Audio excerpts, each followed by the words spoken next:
Welcome back. What if I told you there is a professional baseball team with more than 5 million TikTok followers, and it's not the Yankees, Dodgers, Braves, or Astros? In fact, this team has more TikTok followers than all those teams combined. I am Grayson Knight, and this is Baseball Podcasts Are Fun. My listener, my listeners know I love the Savannah Bananas. This past weekend, the team had two milestones. They hosted a team of Major League Baseball veterans in a challenge match, which the Nanas won 5-1. And they passed 5 million TikTok followers. If you have the internet or seen the Bananas, you know this is not an accident. Joining me today is one of the reasons behind the team's viral and very success. Savannah Alaniz is the marketing coordinator for the Boys in Yellow, but she does much more than that. So let's get to it. Savannah, how are you? I'm great, Grayson. How are you? I'm awesome right now. Thanks for being on the show. Yeah, of course. So the Bananas gained over 1 million TikTok followers since the start of your 2023 Banana Ball World Tour in February, and you're over 5 million now. That's crazy. What does that all mean to you? I think it's pretty special. When I got started with the bananas, the day I got the password to the TikTok, we had 205 followers. It was June 5th, 2020, and I was just a little summer intern, thought I was going to be here for 3 months, and now I'm in my fourth season with the bananas. And yeah, we just hit 5 million. And it is kind of special because as of March 13th, 2022, we hit 1 million, which was a milestone that we almost thought we would never hit. We had joked about 1 million followers forever. So to actually hit it was really cool. And then to hit 5 million followers the day before the anniversary of hitting 1 million is just super cool. It felt like the stars aligned perfectly and like everything is ripe Mhm. in banana land, and it's Mhm. like the most perfect story that'll ever be told, so it's really special. So you already had more followers than most MLB teams, right?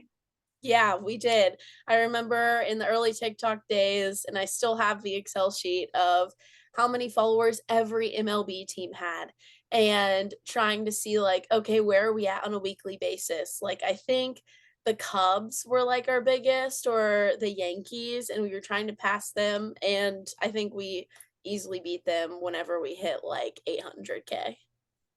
Uh, Today is really about all the likes and clicks, and your team gets plenty of attention. But let's go back a little bit. You grew up in Corpus Christi, Texas. You played soccer, is that right? Yes, I did. I was really passionate about soccer. Actually, have zero hand-eye coordination. So softball, baseball wasn't something I really got into, but I loved watching the Houston Astros with my grandpa whenever they were had the red star logo. That's like how I knew the Astros growing up, and that's kind of what ignited my love for baseball. Mm. So that kind of answers a future question. So is that your favorite team over the Rangers? Yeah, definitely Houston Astros fan. Corpus Christi is the home of the AA team for the Astros, the Corpus Christi Hooks.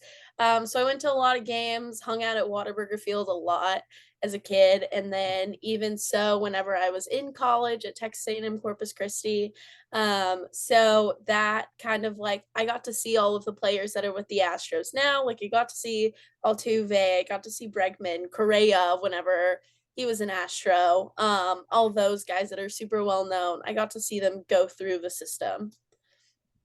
So I tried soccer when I was really young before I found baseball, and my dad was a college soccer player for Uh, a little bit. So any other sports you played, or did you just have an interest in soccer when you were younger? yeah, soccer was like definitely my biggest one and the one that I put the most time to.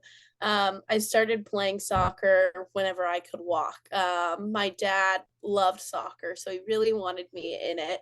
And I played like travel ball at up to the highest level, up to Division 1, and won 4 state titles actually. So that was Wow. super cool. Just some other random sports I got into like through my high school and junior high were like track, volleyball, the usual, Mm. but soccer was what I was passionate about.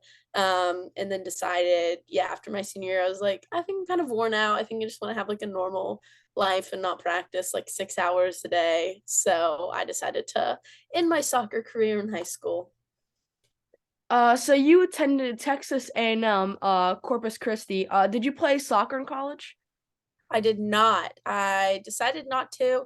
And I think it was a good choice for me because I think one thing that happens a lot when you put a lot of time and effort into a Mhm. sport. When I say I love soccer, like I was driving 4 hours for a team that I played with just for practice. So I was driving back and forth, 4 hours there, 4 hours home on weeknights, and then going to school the next day and then driving again on the weekends. And I think all of that time eventually like kind of burnt me out a little bit and almost like it's really sad looking back now because you never want to get burnt out on a sport that you love. But that was kind of what happened. So I think not making the choice to play soccer in college was a good one for me because I still really love and appreciate it. And when I can go kick the Mhm. ball around, it's always a good time. So what was your dream job when you were in school? I wanted to be a second grade teacher, and I had a Pinterest board of what my classroom would look like. And then I eventually got super involved at my church and wanted to do girls' ministry. That was something I was super passionate about. So, either working at a church or working at a school, I was just passionate about helping people or specifically like children and youth like grow and learn. So did you intern first or were you hired in marketing or social media right off the bat? I was an intern in 2020. So in the fall of 2019, I was born and raised in Corpus Christi and I stayed at Texas A&M Corpus Christi. So I stayed in my hometown. In Corpus Christi feels like a little big town. The population's bigger than Savannah, but you know everybody, especially being born and raised there. Like I could not go anywhere without seeing one of my mom or dad's friends. So I felt in that fall of 2019 during my sophomore year of college, okay, I've got to kind of like get out of town. So I started applying for a bunch of marketing internships just out of state. And coincidentally, at the same time, discovered the bananas on Instagram.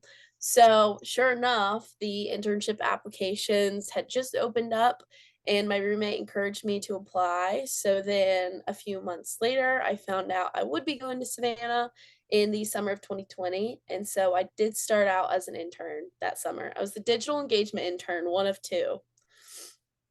I've interviewed so many players for the Bananas and the Party Animals and people in the front office, even owner Jesse Cole. But I'd like to know, can you describe what the social media creative process looks like and who gets involved with that? Yeah, I mean, we used to have a really small crew and it's kind of grown, especially in the last year, which is super awesome.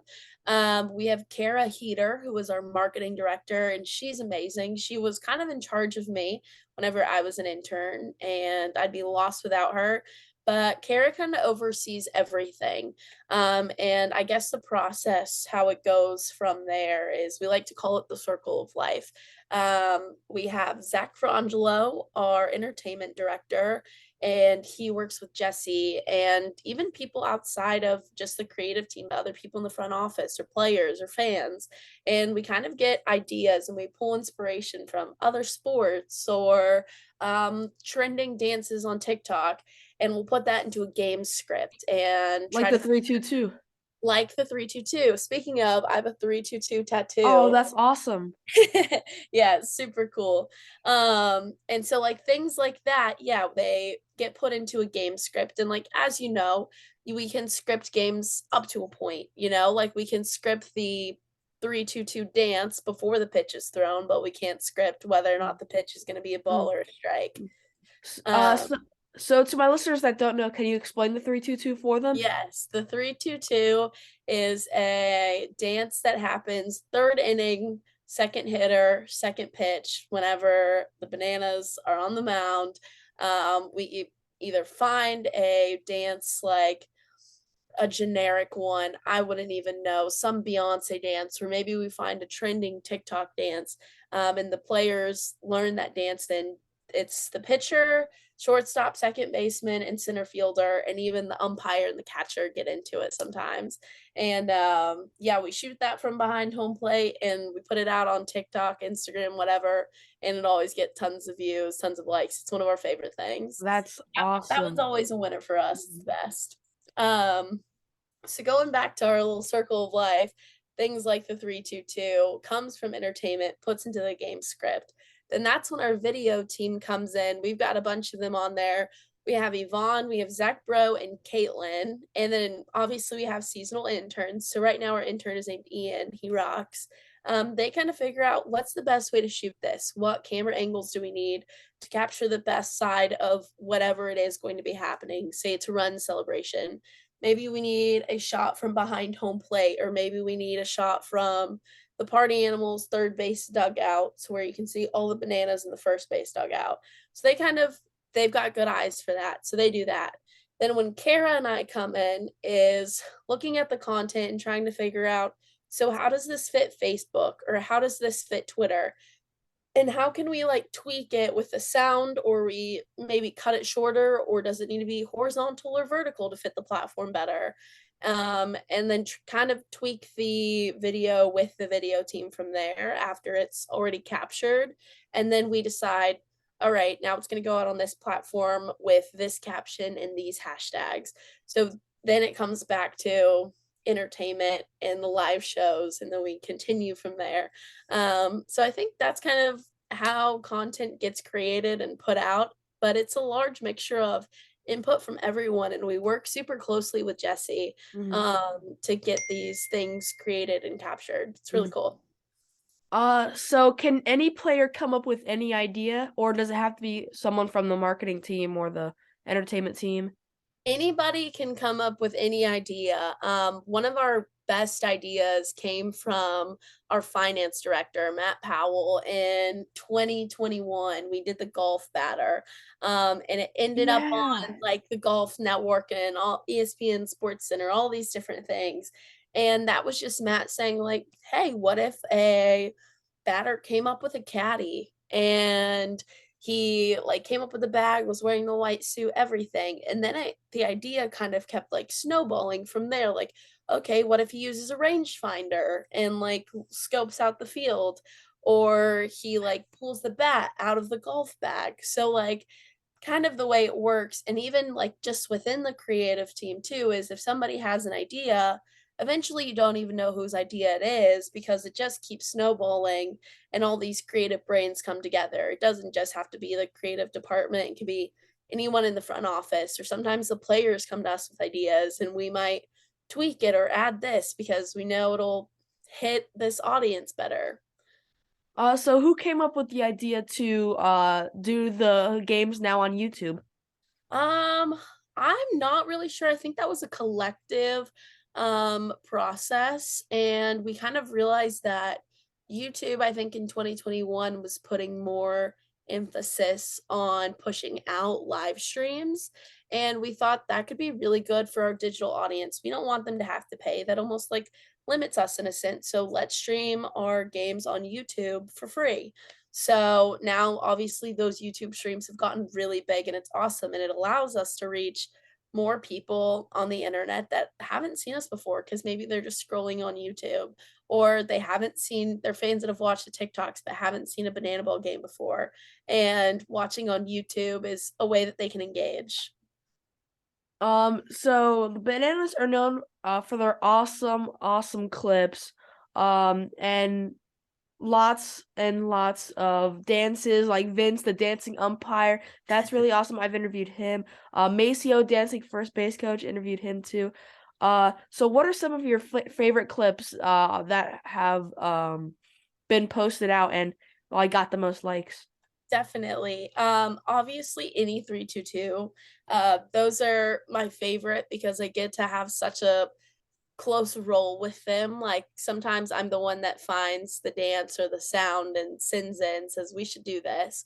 Or more recently, there's a video of Noah Bridges singing the song Ceilings by Lizzie McAlpine. And we did it once in Jacksonville, and it did so well. But that one was so much fun because it came from, I think I sent a video in, and then Kara sent a video in saying we should do this. And then we all worked together to almost like bananify it. And how are we going to film it? And how are we going to make it bananas in a sense and not just like everybody else doing it? So we did that with Noah Bridges running in the middle of an inning into the outfield. And our Yvonne, our camera guy, he like chased him out there, and the comments were just hilarious. And then the next week we did it with a dress because everybody kept saying, you have to do it with the dress, like that's the trend. And so we put Noah in a dress. In that video, like I think total they have about 40 million views now. Uh, Wow. so that's more recently one of my favorite videos. It's so fun. It is like so well shot and produced. Um, Another one that we did, Caitlin and I made the Money, Money, Money music video for Mamma Mia. And that one was just a lot of fun to film, a lot of fun to storyboard and see how Caitlin and I could get creative with the spaces in the locker room or on the field or with the different people we had. And that one was really good. Dearman should do the Wednesday Adam dance. He should. We should put that as a 3-2. I'm gonna mark that one down. So a few of my favorites are the flaming bat from last year and Kyle's flaming ball this year. They were huge, right? Yeah, those ones were really big ones. I remember one night I was out with some friends and got a notification on my phone. Savannah Banana Zach Whalen walks up to the plate with a flaming bat, We were at and that game, I think. yeah, yeah, you guys were. I'm pretty Yeah. sure.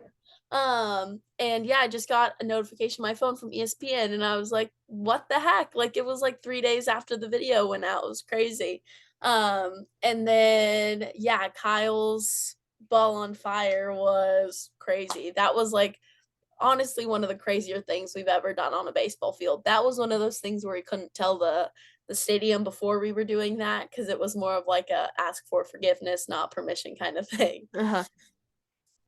So this might be obvious, and I know it's spelled slightly differently, but do you think it was meant to be that your name is the same as the team that you're working for?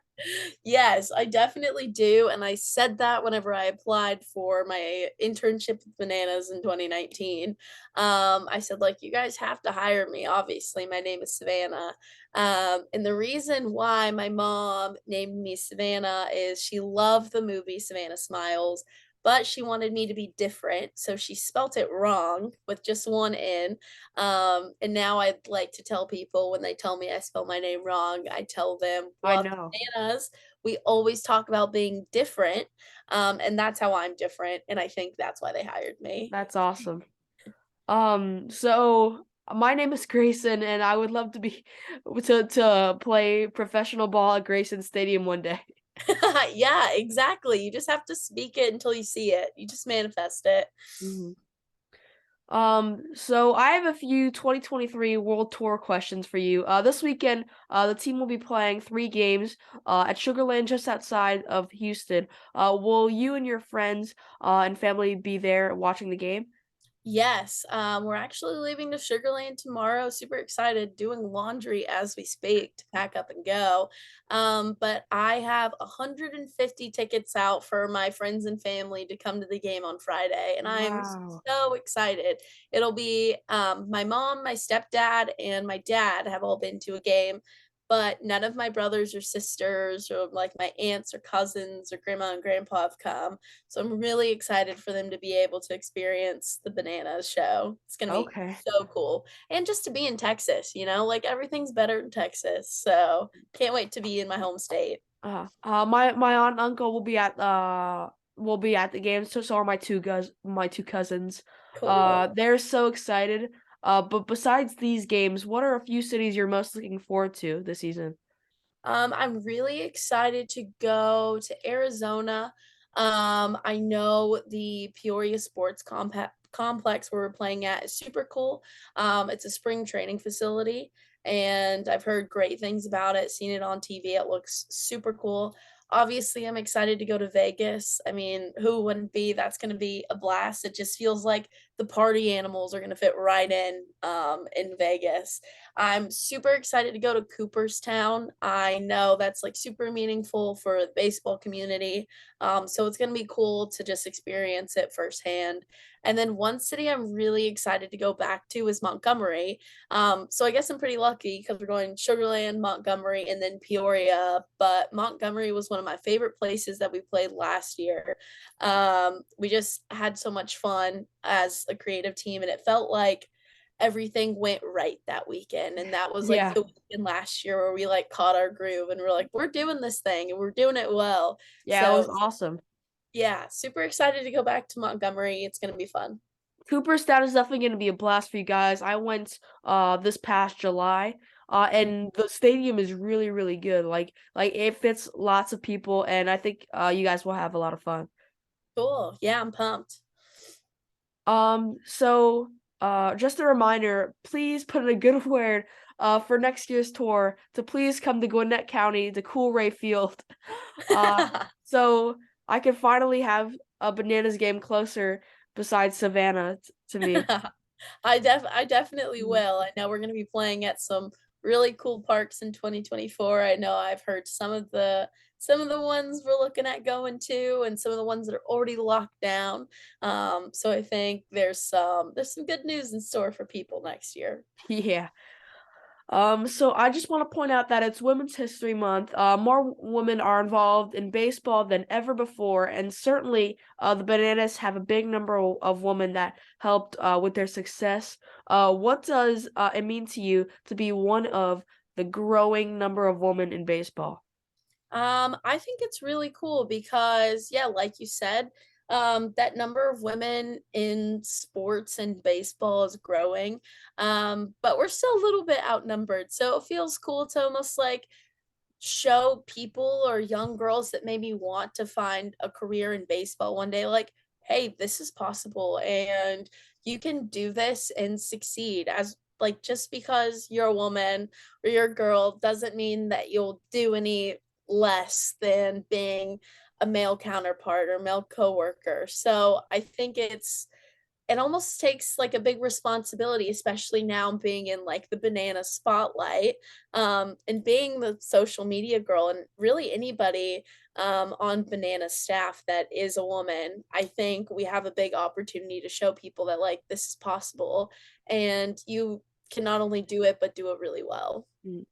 I added this segment. What would you tell your 13-year-old self if you could about your life? My 13-year-old self about my life. Um, I would tell my 13-year-old self to tell my mom it's okay that I have an Instagram when I'm 13 because one day I'm gonna have a million followers as a sports account on Instagram. Because I think I got in trouble with my mom for having a secret Instagram account when I was 13. So that's Uh, what I tell my 13-year-old self. mm, Look at us now. We're super popular yeah. on Instagram. Mm. Um, I think your answer could be to mean a lot to so many kids my age, definitely. So thanks for that. I don't have Instagram myself, but I mean, thanks. Um, Yeah, let your dad know I said that. all right, Savannah. I like to end the interview with some not so rapid fire questions. Are you ready? I'm ready. All right. You can answer with as much or as little info as you want. Here we go. Corpus Christi Beach or Tybee Island? Oh, Corpus Christi, you can drive your car on the beach. Which banana or party animal brings in the most likes? Mm, I'm gonna say Christian Dearman. I've interviewed him. Let's go. That's what I was worried about because His if we haven't 322 his has 322 90. is good. They're always really good, and he like really puts like some facial expressions into it. So Christian Dearman. Soccer or baseball?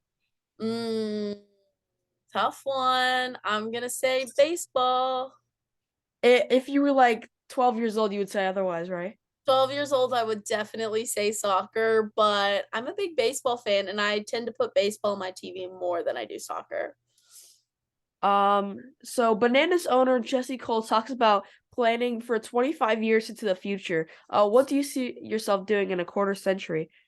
In a quarter century, I see myself lounging on the beach in some tropical island with a pina colada in my hand. Perfect. That sounds awesome. Um, do you think TikTok is better than YouTube? I'm a little biased. I don't have too much going on with YouTube. That's my good friend Zach Bro is the YouTube master. So yeah, I'm gonna say TikTok is better than YouTube. I have a very short attention span. So I feel like TikTok just fits my needs better than YouTube does. Do you have any hidden talents like playing an instrument or cooking a unique dish? I don't think I do. I like to say that I'm pretty good at being average. So, like most things in life, I can do decently well, but there's not one thing that I excel at other than making, like, obviously videos on the internet go viral. And last one, what's your favorite baseball movie? Oh, favorite baseball movie. Let's see. I really like Moneyball. That's a good one. That's one of my favorites too. It's really really good. Yeah, it's awesome. So sad it's off Netflix now. It was like my comfort movie, but that's a good one. Folks, Savannah, Alaniz, we did it. Thank you so much. Anything else you want to add? No, that is it. If you feel like following the bananas on Instagram, TikTok, Twitter, or Facebook, or YouTube, it's at the Sav Bananas. And if you want to follow me, it's at Sav Alaniz. So Well, yeah. you just did my job for me. Thank you so much. And to my listeners, you can continue to support my show by subscribing to Baseball Podcasts Are Fun on YouTube and Spotify, telling a friend, and following at Baseball Podcasts Are Fun on Instagram, and visit my website with the same name. Please join me Saturday for a very special former MLB guest. Until then, that was Savannah Alaniz. I am Grayson Knight, and this is Baseball Podcasts Are Fun. Don't forget to swing for the fences. See ya!